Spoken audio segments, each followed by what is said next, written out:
자, 다음은 이찬희 박사님께서 발표를 해 주시겠습니다. 이찬희 박사는 동양철학 박사학위를 받고 현재 서울서울대학에서 출강하고 계시고요. 기본법에 대한 수련으로 정신과 건강에 큰 도움을 얻은 경험이 있다고 합니다. 그래서 그 경험을 공유할 수 있는 기회를 마련해서 발표를 하게 되었다고 합니다. 예, 안녕하세요.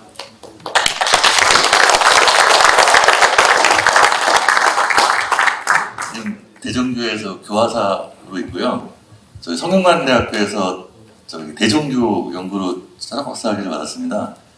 제가 연정원 출연을 하지도 못하고 또 대전교 삼법수행도 이렇게 미치지 못하는데, 제가 좀 이게 체험담이라고 해서 제가 어렸을 때 그 경험했던 기공수련이 상당히 대전교 삼법수행하고 연정원의 조직법에 좀 맞닿아 있더라고요. 그래서 그냥 담담하게 있는 그대로의 체험담을 그냥 말씀 소개해 드린다고 생각하고 안내해 드리도록 하겠습니다.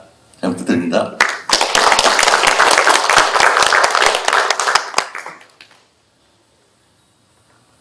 제가 고등학교 1학년 때 좀 우울증이 심하게 와가지고요. 되게 많이 아팠는데요. 그래서 초등학교까지 담임선생님이 저를 되게 아끼셔가지고, 제가 효자동에 살았는데 동네 기공수련 하시는 한 60 좀 넘으신 할아버지를 소개시켜 주셨어요. 그래서 찾아뵙게 됐거든요. 처음 찾아뵀는데 자네가 찾아올 줄 알았다는 거예요. 이렇게 그 기공수련 하시다가 뭐가 좀 보이셨는지, 사실 확인은 좀 알 수 없지만, 그래서 이제 그게 인연이 돼가지고 처음에는 이제 그분 방에서 제가 처음에 합장을 하고 있으면 그분께서 이렇게 제 머리에다 이렇게 기운을 넣어주시면은 이게 한 일주일 동안은 반응이 없다가 한 일주일 지나면서부터 좀 기운이 느껴지기 시작하면서 손이 이제 기감에 따라서 이렇게 움직이더라고요. 몸이 뒤로 가기도 하고. 그래서 이제 본격적으로 인왕산에 사셨는데, 인왕산에 그분이 배드민턴 치시고 나면은 기분이 이제 산에도 이렇게 손으로 이렇게 기운을 이렇게 보시면은 어디가 좀 기운이 좋은지를 좀 아셨어요. 그래서 그 소나무 밑에 바위가 2개 있는 곳에 제가 이제 일찍 그 바위 앞에 앉아 있고, 그분이 배드민턴을 치시고 오셔가지고 좀 기를 이렇게 넣어주시고 뒤에 앉아서 그분도 수련하시고 저도 앞에서 이렇게 했거든요. 2개 바위가 있었는데, 이분은 어떻게 기공수련을 하시게 됐냐면, 이분도 한 50대 때 대장암에 걸리셨는데 지리산에 좀 요양차 갔다가 거기서 더 젊은 40대의 어떤 도사라고 하는데, 그 무당분들 보면은 신발이 떨어지는 무당분들 그 신기를 기운을 넣어주면 신발이 좀 생긴다고 하더라고요. 그거 하면서 이제 먹고 사시는 분을 만나게 된 거예요. 그래서 그분하고 이제 지리산에서 수련하시다가 좀 대장암도 극복하시고 해서 이제 기공을 하시다고 하면 그분한테 배워서 이제 호수련이나 이런 거 방법을 알려주신 건 없고, 그냥 자연이 알려준다 이렇게 얘기하고, 그냥 내가 알려주는 거는 경전 없는 마음의 도다. 한자로 무경심도겠죠. 그래서 그거를 인위적으로 손 움직이려고도 하지 말고, 숨을 쉬는 것도 인위적으로 하지 말고 자연스럽게 해라. 그냥 도과에 무의하고 되게 맞는 것 같아요. 그래서 그렇게 이제 시작을 하게 됐습니다.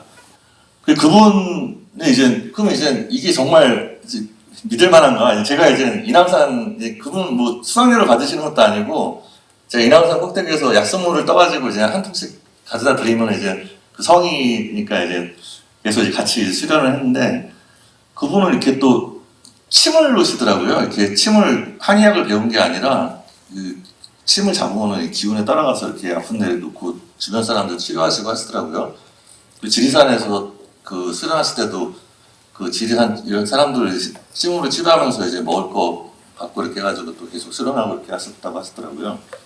원래 하시던 일은 운수업 하셨던 분이에요. 운수업 하셨던 분이고, 그리고 이제 강필이라고 해서 이제 강필에 대한 연구도 있는데, 신내림을 받아서 이렇게 글을 쓰고 이런 거 노트도 되게 많이 이렇게 가지고 계셨고, 보여달라고 참 말은 못하고, 저도 이렇게 어설프지만은 침을 잡으면은 근데 저 확신을 못하겠, 무서워가지고 못하겠더라고요. 저도 제 몸에다 이렇게 꽂아보긴 했는데, 좀, 이게 맞는지 틀린지도 알 수 없고, 저는 아직 수준이 안 돼서 그런지.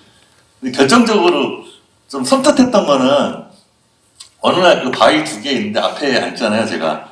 제가 전날에 좀 자위를 하고 아침에 갔더니 딱 그 배드민턴 치시고 내려오시더니 딱 손으로 저를 이렇게 딱 이렇게 이렇게 하시다가 갑자기 제 배 쪽으로 오더니 자니야 애인 생겼냐 이러는 거예요. 섬뜩해가지고 그래서 안 믿을 수가 없더라고요. 그리고 또 제가 변비가 생기게 되게 고생했을 때 배를 이렇게 누르시니까 집에 갔더니 변비가 쭉 내려가더라고요. 그리고 또 어느 날은 여기 가슴 쪽에 좀 손을 이렇게 짚으시더니 좀 폐가 안 좋다고 기관지가 좀 안 좋으니까 그 엑스레이를 찍어보라고 이렇게 하셔가지고 엑스레이 상에서는 자세히 안 나는데 나중에 이제 선식이 좀 있더라고요. 그걸 나중에 알게 되고 그 다음에 이제 제가 대상 기적 선생님이라고 주역 공부를 하게 됐는데 대학 때 재산 선생님이 되게 아프시다는 얘기를 들어가지고 말씀드렸더니 이분이 눈을 감고서 이렇게 이쪽이 접신인가 봐요. 이렇게 하더니 여기 위쪽에로 손이 멈추더니 위암 사기인데 이러시더라고요. 근데 나중에 들어보니까 진짜 위암 사기로 수술을 하셨어요. 그래서 이런 거 보면 또 마지막에 나중에 이제 기수련을 하시다가 이분이 자기 안에 있는 신을 알게 된다고 해요. 그래서 동자신이 있다고 이런 얘기도 하시고 그리고 이제 저 같은 경우 우울증이 심할 때는 우울증 증세가 있을 때는 이쪽에서 이제 저의 신기가 이렇게 되게 뻗어 나오는데 기수련을 잘 하면은 그거를 제 힘으로 억누를 수 있어서 그게 좀 낫는다고 이걸 또 이렇게 얘기를 하시더라고요. 그래서 그런 것들이 좀 체험담이었고요. 하여튼 그래서 효용이라고 한다면은 아까 당연히 건강이 제일 중요하죠. 건강이 중요하고 기감이 좀 중요한 것 같아요. 주역에도 가미수통 천하지고라는 얘기도 있고 동성상우 동리상구라는 얘기도 있고 기운끼리 서로 그 구하고 응하고 그 다음에 이제 느껴서 이제 모든 것들을 알게 되는데 대신 이제 기운이라는 게 뭐 눈빛이 이렇게 어디를 향하고 할 때 그것들이 이제 눈빛이 향하는 것도 기운에 따라서 향할 수도 있고 그 다음에 뭐 내 몸이 기운을 느낄 수도 있고 상대방의 기운이 강한지 약한지 부드러운지 사나운지 화가 나는지 분노하고 있는지 이런 것들이 대충은 느껴지는데 저도 그게 정확하게 어떤 메시지를 가지고 있는지는 잘 모르겠고 이 선생님 같은 경우는 뭐 정확하더라고요 이게. 그게 좀 그리고 또 아기 같은 경우는 되게 이제 기운이 되게 좋죠. 저기 따뜻하고 이렇게 생명력이 넘치고 그 다음에 이성에 대한 기운도 상당히 또 다르고 일반 동성하고는 또 다르게 그리고 그 숨을 쉴 때도 이게 좀 고민이었는데 처음에 그러니까 몸 움직임부터 시작되다가 처음에 이제 자연히 배우지 않더라도 숨이 점점 가늘고 길어지죠. 근데 이제 숨을 고르게 한다는 게 이 숨이 들이쉬고 내쉬는 것도 이 안에서 기운의 흐름이 있더라고요. 그래서 그건 되게 좀 그때그때 다르고 참 어려운 부분이에요. 뭔가 리듬이 있고 강약을 딱 맞춰야 될 때 그러니까 이제 숨이 딱 이렇게 오른 거는 로봇가 아닌 이상은 인간이 그럴 수가 없기 때문에 숨이 오르라는 거는 보통 일반 우리 사람들은 되게 막 사고가 이렇게 번잡하고 이럴 때는 막 이렇게 파동치는데 숨을 그래도 어느 정도 고르라는 얘기지 로봇처럼 짝 일자로 하는 얘기는 아니지 않겠어요? 일자로 하는 거는 오히려 더 억지로 하는 거죠. 인위적인 거죠. 그래서 그 숨을 쉬는 방법에 있어서도 좀 타이밍이라든가 리듬이나 이런 것들 그 기운이 이제 알려주는 거죠. 이제 내가 숨을 어떤 식으로 얼마나 길게 하고 얼마나 힘을 주고 얼마나 내뿜고 얼마나 들이쉴지 이런 것들에 대해서는 좀 기운이 도대체 그 기운은 내가 이 선생님 입장에서는 이제 신이 알려준다는 거겠지만요. 그 다음에 기호수련도 열심히 할 때는 몸에서 향기가 나더라고요. 선생님한테도 향기가 맡아지고 내 몸에서도 향기가 나고 또 한창 수행할 때 대학 때 학과에서 술을 막 마시고 선배하고 이렇게 있는 선배가 제 몸에서 막 향기가 난다고 향기가 무슨 향수 냄새 이런 게 아니라 사양 냄새라고 할까요? 이렇게 되게 진하면서도 이렇게 약초 같은 향기 냄새가 좀 나는 것 같아요. 그 다음에 이제 뭐 체력이나 정신력이 있어서 도움이 있겠죠. 그 다음에 이제 역시 수련은 게으름이 제일 적인 것 같습니다. 뭐 물론 시간이 바쁘면은 이렇게 하루 종일 일과 시간에도 계속 숨을 생각하면서 놓치지 않고 호흡을 고르고 잘 때도 그러니까 수련을 열심히 하다 보니 잘 때도 호흡이 일반 평소 때와 다르게 잘 때도 호흡이 이제 자연스럽게 길어질 수 있겠지만은 어쨌든 부지런하게 나를 잡아가지고 딱 바르게 앉아가지고 하는 것만은 좀 못한 것 같아요. 그리고 한 게 이명박 씨가 뭐냐면 이 선생님이 저 경상도 진주분이라서 그런지 저한테 이명박을 찍으라고 하시는 거였어요 그때. 그래서 약간 뭐였어 이거 좀 정치적인 색깔이 좀 있는 것 같은데, 그러니까 기수련이 반드시 뭔가 그 정의로운가 정의롭지 못한가 이런 걸 판가르지는 않는다는 거죠. 중립적이라는 거죠. 이거는 대중교식으로 말하면 명예에 대한 거기 때문에 그 녹슨과 연내는 거기 때문에 어떤 정치적인 거라든가 옳고 그름에 이런 건 상관없는 거죠. 근데 이것이 대신해 줄 수는 없는 거라는 거죠. 그거를 좀 말하고 싶었어요.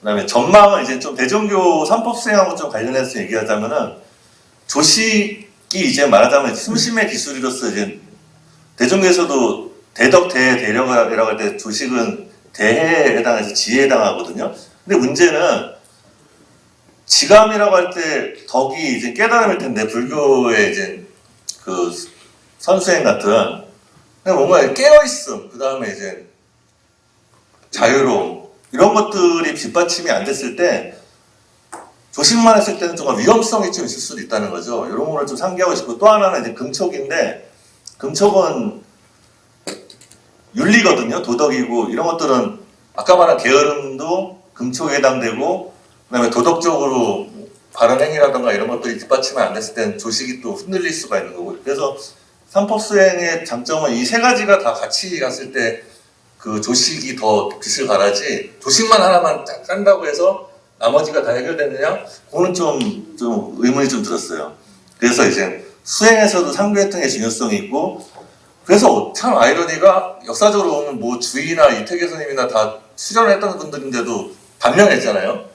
오히려 수련을 했는데 단명하기도 하고, 또 저 같은 경우도 처음에 이제 호흡을 너무 욕심부려서 하다가 이게 상기가 돼가지고 되게 고생을 많이 한 적이 있거든요. 복잡한 얘기인데 되게 좀 힘든 적이 있고, 그래서 오히려 수련을 안 하더라도 그냥 농사 짓고 아니면 직장 다니면서 성실한 분들이 더 90살, 몇 살까지 건강하게 살기도 하고, 오히려 수련한다고 욕심부리고 수련하다가 오히려 단명하고 병을 얻게 되고 이런 경우도 있고, 좀 이런 것들을 좀 생각하게 됐습니다.